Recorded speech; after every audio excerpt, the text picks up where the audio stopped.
What kind of I mean, we talked kind of briefly about this before, but you said you don't really, you're not particularly fond of reading different types of books. No. But there's certain books that you are attracted to. Mm-hmm. What makes those books stand out for you? Well, my favorite author, Augusten Burroughs, it tends to be about his life and his feelings, but they seem to be way out there. Like, he discusses how he's gay and how that affects his life, the different situations he has to face, like his sexual endeavors with other people, or his strive to be famous. It's the fact that his ideas are out there, different from a lot of other things you might read, is what catches my eye. I tend to like topics that aren't necessarily in mainstream. How did you find, or how did you run into Augustine Burroughs? Augusten Burroughs? Yeah. I saw a movie called Running with Scissors, which this book was based off of something he wrote, and his character was actually in the movie. It cast some famous people like Alec Baldwin in it. So it was a movie I saw, and I really liked this movie. It was just caught me, kind of black comedy, dark. So I really liked that, so I just decided to read the rest of the books. So would you consider writing to be fiction, or is it yeah, autobiography? I think it's considered fiction. Because you mentioned Burroughs. How do you write his name? Spell his name. B-U-R-R. Or U-G-H-S? Yeah, I think so. Because when you mentioned him, I don't think there's any direct relationship. But there's another figure who's not here on the wall. William S. Burroughs. He was a writer. You might have heard of his name, but he did Naked Lunch. Speaking of very weird books, that's been made into a film directed by, what was his name? The guy who did Crash. But Burroughs was part of the Beat movement. Allen Ginsberg, Kerouac I mentioned. And like many of the people in the Beats, he was also gay, but he was also into a lot of drugs, like junk was one. I mean, he used to call junk all these very addictive kind of drugs. And he was addicted to heroin, and he did all kinds of different drugs, but he lived in Tangier for a while. And all his hallucination nightmares, everything got congealed into his fiction. And some people actually consider him to be one of the greatest novelists of the 20th century, post-war America. And yeah, so yeah, when you mentioned Burroughs, that name kind of popped into my head first and foremost. Black humor. This guy's a really, really intense black humor. It's one of the reasons I liked him. If you look at the Beats, if you listen to or read Jack Kerouac, it's it's still against the mainstream America of Eisenhower era, conformist, repressive, etc. But it's very, very innocent. The spirit of Kerouac. It's almost like Walt Whitman.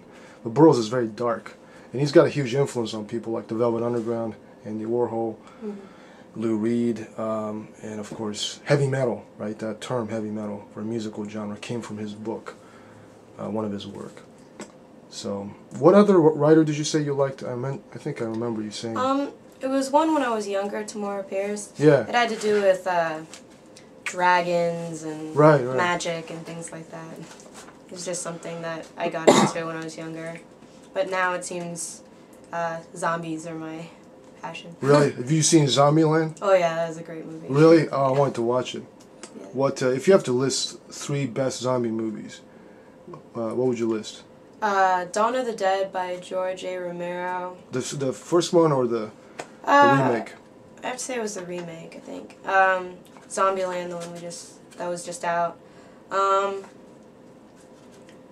Depends if I'm looking for more artistically made or if I'm looking for the ones that are just straight slasher. Right. But another one that was pretty good was Automaton Transfusion. I don't know that one.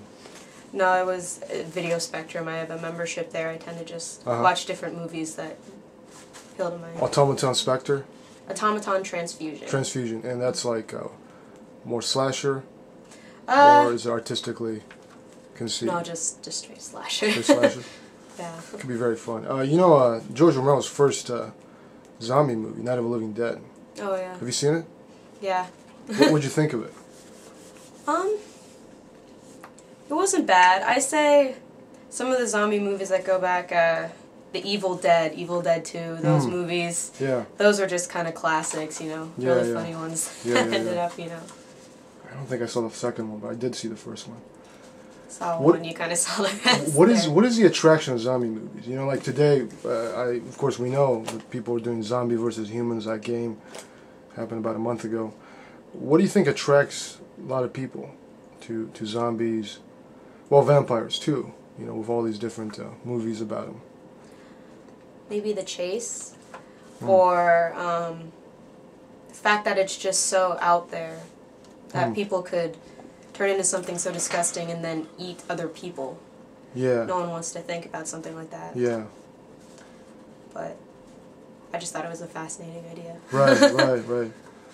Would you like to write a fiction or stories about zombies, or about anything else? Would I? Like, creative writing? Yeah. Yeah, I'd love to. Yeah. Well, what kind of creative writing do you do? You mentioned you do more. You know, you have more experiences in it. Well, just all throughout my life, I've seemed to write creative stories or papers more than I have other things, and I've been better at it. Yeah.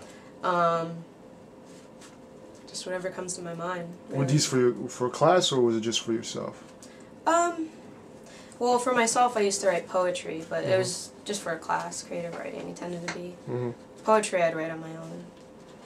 Do you like reading poetry? I do. It depends on if I like the poet or not.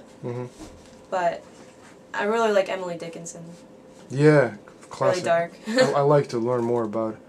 You know, I read her back in school, but I never really got into her as much as I. And now, of course, a lot of people have mentioned her name to me, so my curiosity has kind of been stirred up, including from you. Have you read anything by Sylvia Plath?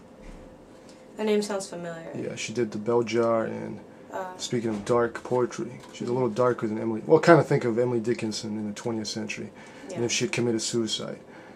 She stuck her head in the oven, I think, but she was, speaking of being somebody, being out there, she had a very, very wonderful and powerful poem about her dad. You know, very searing, you know, and there's a reading of it. I used to have a recording. I think I still have it. It's very, very memorable. She was not only a good poet, she could read very well. But what other poets do you read besides Dickinson? Poets who I haven't read in a while. Yeah. E. E. Cummings was pretty good. Really? You like E. Cummings? Yeah. Cool. Frost. Frost was a good poet. Robert Frost, yeah. What is it about these poets like Frost, Cummings, and Dickinson that really attract you to their poetry as opposed to, you know, other poets you've read? Well, I liked Dickinson's dark side. I liked her dark poems. I liked Frost's intensity. E. Cummings, I just thought he was very different. Yeah. He had one poem, I don't remember what it's called, but there's just a couple verses which just really seemed interesting. Yeah, he doesn't really capitalize his sentences or verses, and his use of punctuation is very eccentric and unique. Somebody actually read one of E. Cummings' poems a few weeks ago at the open mic. It was one of my favorites. And I think it's really important sometimes, actually not sometimes, always, to, like you're doing, you know, to bring up these poets to other people or on stage. Because I think a lot of people who've not used to, because today I think we live in a world where language is very sterile, right? Most of us text each other. Nothing wrong with that, technology, but we don't really have a chance to drink deep from the fountain of language. And these people are like the masters at it. So if you want to come anytime, open mic, you know, bring a copy of Dickinson or E. Cummings and just read aloud. In fact, I'm planning to read something tonight. Have you read anything by Yeats? W.B. Yeats? Yes, that sounds familiar. Do you like his work? His probably most famous work is called Second Coming, but I was thinking of doing that.